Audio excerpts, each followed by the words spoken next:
Dialogue des politiques agricoles, c'est l'atelier qui a regroupé une centaine d'acteurs, responsables gouvernementaux, experts techniques, comités de pilotage, représentants du secteur privé, organisations professionnelles agricoles, etc. le 29 novembre 2024 à Lomé. Les parties prenantes à la mise en œuvre de ce projet de préparation, Readiness, c'est entre autres le ministère de l'Agriculture, le ministère de l'Énergie, le ministère de l'Environnement, bien sûr, qui est un ministère transversal et qui aide à accéder à ces ressources. Donc, ce programme va porter principalement sur l'utilisation de l'énergie dans le secteur de l'agriculture. Donc, la première phase a constitué d'abord à faire l'état des lieux de l'utilisation de l'énergie, relever les besoins et au cours de la seconde phase, même procéder aussi à la modélisation sur les différentes cultures, donc définir et identifier la sensibilité des cultures par rapport aux impacts des changements climatiques. Et la deuxième phase va consister à mobiliser maintenant les ressources pour les investissements en vue de combler ces différents besoins et insuffisances qui ont été relevés.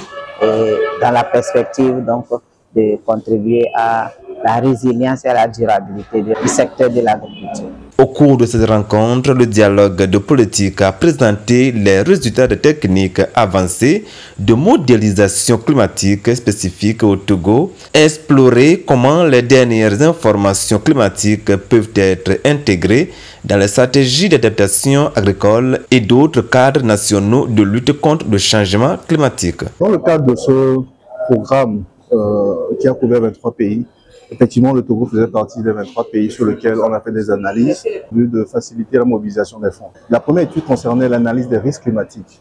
L'idée, c'était de savoir exactement sur l'étendue du Togo où est-ce qu'il y avait des risques, par exemple, de sécheresse, d'inondation, de vagues de chaleur, susceptibles de créer des baisses de rendement.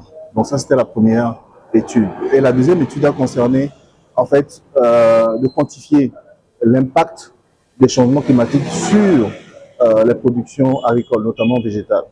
Donc, on en est arrivé à identifier des zones qui seraient susceptibles d'avoir des pertes de rendement à hauteur de moins 15, moins 20%, histoire de savoir comment orienter l'action climatique ou mobiliser les fonds pour quel problème exactement. Donc, c'est ma question ce matin.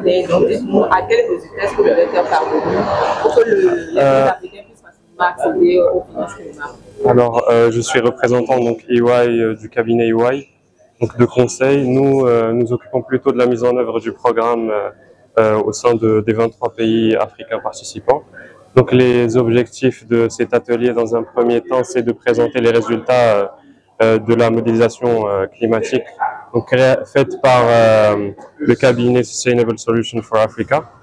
Donc ces résultats climatiques vont permettre un peu de cerner les projections futures et les scénarios qui pourront impacter l'économie et aussi le secteur agricole. Nous attendons de cet atelier vraiment des recommandations pour rendre les politiques agricoles plus résilientes au sein du Togo et bien sûr dans les autres pays participant à cette readiness. Les activités et débats qui ont duré toute la journée ont été ouverts par le secrétaire général du ministère de l'Environnement et des Ressources forestières au nom du ministre. La première phase de ce projet lancé en février 2023 au Togo consiste à élaborer un outil de modélisation des risques climatiques, de leur impact, des solutions et des politiques à mettre en œuvre devra aboutir à l'identification et au financement de projets pilotes visant à apporter ces solutions. À cet effet, le cabinet SSA a élaboré 2 rapports techniques portant sur l'impact et modélisation des cultures et le rapport de l'analyse macroéconomique du pays face au changement climatique qui seront soumis